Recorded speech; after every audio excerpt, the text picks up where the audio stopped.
Cingari here with Nick Hein, who's joining me all the way from Germany. He's got a big fight coming up in Austin, Texas. Nick, welcome to the show. How are you today? I'm fine. I just came from my training. I finished the training session and finally headed to our interview. And I'm a little excited. So yes, but I'm lucky to be here. How is training camp coming along for you then? Oh yes, it's a good camp till now. No serious or major injuries, and you know, it's always like this. The beginning of the training camp is always hard. You know, you have to get used to the amount of training sessions, and I mean, of course, have to focus on my diet and stuff. And but nevertheless, the more I get into it, the better it gets, and I have good training partners. I have and tough coaches, and yes. Your opponent is got a bit of a reach advantage as well as a height advantage, but you have a strong ground game. Is the game plan then for you to take it to the ground when you get to the fight? You know, first of all, size is not everything. Okay. You know? It's also the technique. So, of course, and people will think, you know, he's a boxer, he has the reach advantage, and I mean, but everyone, also in my last fight, imagined that I would have to take the fight to the ground and focus on groundwork, and I like to go with the flow, you know, because I like boxing, I like standing up. If you compare, for example, Mike Tyson to other heavyweights, he was way smaller than they were, and he was really taking advantage out of his movement, out of his speed. So I'm not really planning on just focusing on one tactic, strategy. I want to go with the flow. It was good. For me, it was good in the last fight, and I think I will also be like this in the coming up fight. Now upcoming fight. You have not lost since 2011, September 2011, as I recall. What do you attribute your success to then? Well, I hate losing. That's good. That's good for us. That's good for us MMA fans. We like to hear that. Yes, I really hate it. It's also like, you know, when you play board games and stuff, you know, I really hate losing, and you know, the fear of losing really pushed me in my training. You know, you have these moments, especially at the end of the week, when you're laying down and you're like, I don't want to join this training session, but you know, I really don't want to see myself losing again. So yes, hard work, passion, and really not being a good loser. Now, at one point I read you were working as a police officer. Are you still doing that? Yes, I am. How do you fit the training in with being a police officer then? Well, first of all, I have the opportunity to reduce my my work time in the preparation. So actually, right now I'm not really working a lot. This is a benefit, and I'm really grateful to my bosses that this is possible. So usually after my fights, when I'm not when I'm not injured, I I try to work more, and like for example, the time I lost during my preparation, I try to to get it back. But in the preparation, I'm really focusing only on training like a professional MMA player. Now, many of our audience may not know, but you almost made it to the 2008 Olympic. Can you share that story with our viewers then?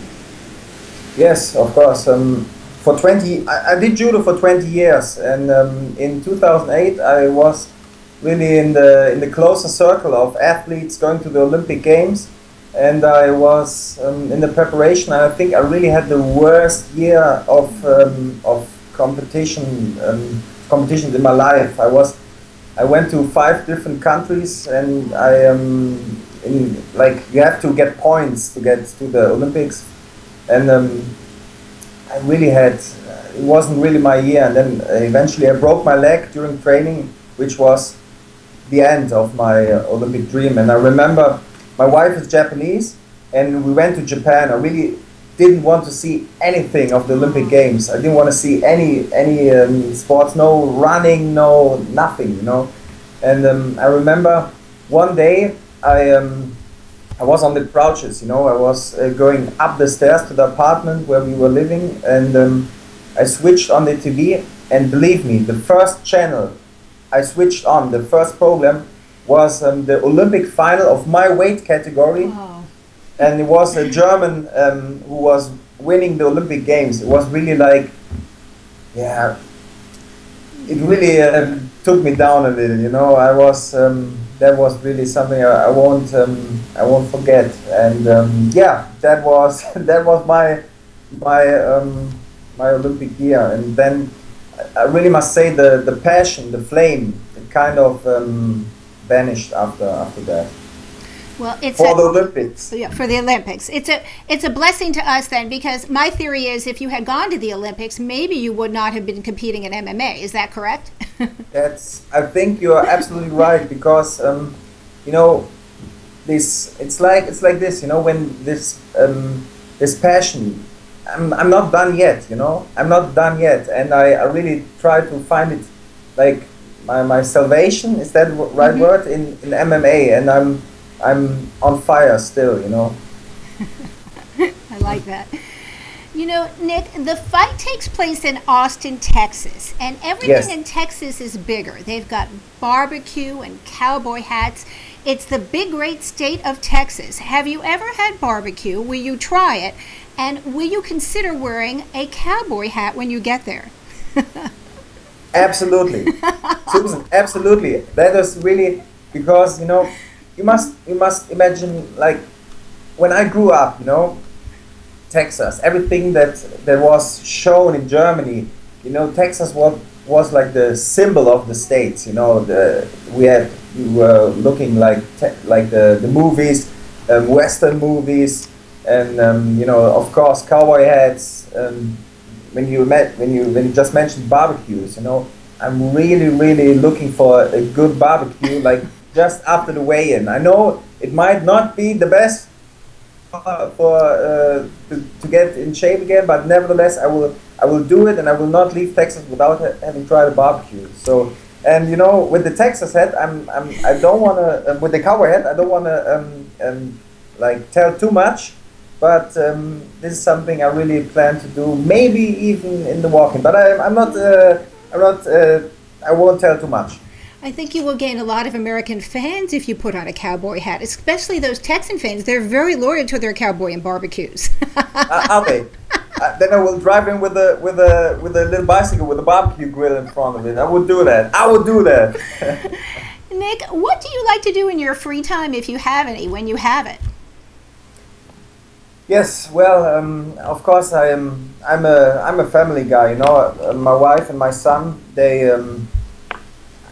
For example, on the weekends when we have the free time, I really like spending time with them when we have good weather. You know, go on bicycle tours outdoors. I'm an outdoor kind of guy, and but nevertheless, I think I would really come along also living in Texas, because I really like shooting. You know, okay. and we have also like shooting ranges here in Germany, and you know, I'm kind of skilled. You know, I don't want to brag, but you know, I like to do that, and you know, I must be honest. I like to join online on PlayStation a little bit. You know, I'm also like, I play the UFC game online a little bit. So yes, Good for it's you. yeah, many hobbies, but you know, not too much time during the preparation, but you know, after the preparation, of course, after the fight, you have the time for all that. And I like to eat. All right, now we're going to go to some fan questions from our viewers on Twitter. Doug, my Okay. partner, who set up this interview, and I want to thank him for setting up this interview, wants to know, how did Nick meet official Sachak? I'm not sure if I'm pronouncing that right. Tito's longtime friend, and does Nick plan on a U.S. move? Oh yeah, you know, Sasha, that's a good question. Actually, we met the first time, I am in a TV show in Germany, and I was like asking fans because we wanted to bring the show, the content of the show really doesn't have to do anything with MMA, but I wanted to bring MMA also to the viewers, and we were having a scene where I was fighting an MMA fight in the show, and I wanted to have real MMA fans as spectators for the show. So we were asking on Facebook and on Twitter who wants to join. And Sasha, he's a crazy guy. He's working for the U.S. military as a driving instructor in Kuwait. Really far away. And he said, I will come. I will join. I want to be there in Germany. I think this is 1 billion kilometer flight. It's really far away. And he just came for 2 days, and that was really something that impressed me. And yeah, we had a good time there. We were talking a lot, and then he also, like a few weeks ago, he invited me to Kuwait because he said you need to get used to the hot climate in Texas. So let's do some desert jogging and stuff. And right now we are really close. We have a good relationship, and actually he's right here right now. He's sitting there and chillaxing. Chillaxing, I like that word. Is that a German word, chillaxing? It's a word. I just made it up. Well, you're good on the fly then. Our next question comes from Kaiser David. He wants to know, did you ever need to use your martial arts skills as a cop? Actually, yes, and really helps. It's funny. I remember one time we had to arrest somebody, and the guy he was a little drunk. And when he realized that we had to arrest him, he tried to punch me.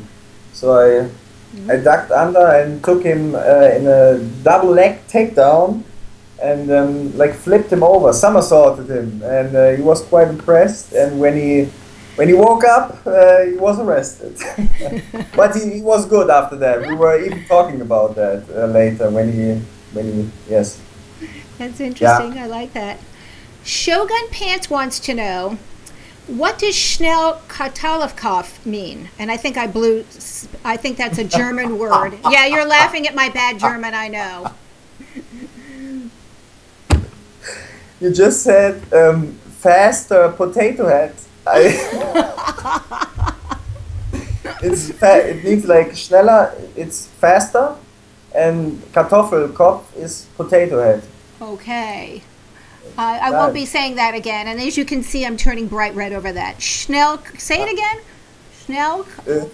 Schneller Kartoffelkopf. Schneller Kartoffelkopf. Well, yeah, okay. We'll go to And that. that's really, it's really important when you want to come along in Germany. You need that. You need it very many occasions. Yes. Oh gosh, I don't think my German will ever make it over there. I'll have to hang out with you, and you'll have to show me around when I come over. That's what's going to happen. I will. Okay. I will definitely. I like to drink beer, though. Does that qualify me? Absolutely. Okay, Absolutely. Before we go today, Nick, anything else you'd like to add? Like, you mean German words? For you? Yeah, if you want to teach me another German word or anything else you want to tell the American audience or the international audience about your upcoming fight. Yeah. Okay. First, I need to teach you some. We have also different accents here in Germany, and I really need to teach you some Cologne accent. Okay. So we have some sayings that are really important. When you want to say like, for example, if you would ask me in German, how do you think the fight is going? Okay. As a real Cologne guy, I would say, et gut, wird gut. It's good. So, good. Okay. Et gut. It's good. Et gut. Et good. Wie et gut. Et good. Wie et good. Not bad. Not bad. Not bad. Not bad. What is how do you say the word fighting in German? Because I know lutar or luta is in Portuguese. That's to fight. So what is the word to fight in German? It's really easy. Kämpfen. Kämpfen. How about good luck? How about if you just teach me how to say good luck, and I wish you good luck in German. Viel Glück. Viel Glück. Yes, yes, good. Okay. Well, see, that one I got right. Well, then I want to wish you viel Glück, Nick Hein, on your upcoming fight in Austin. We look forward to seeing you, and I want to thank you very much for your interview. Yes, thank you very much, and I also would like to thank all the viewers and all the fans, and of course my American fans and friends. When I'm coming to the US, I know I might be the foreigner, the outlaw, but nevertheless, give me a chance. I really will like to put on a great show and also have a good time and entertain you as well. And I want to remind our viewers, you can see this fight, UFC Fight Night 57, on November 22nd in Austin, Texas. Nick Hein, thanks for joining me so much, and I wish you good luck. Thank you very much. It was a pleasure.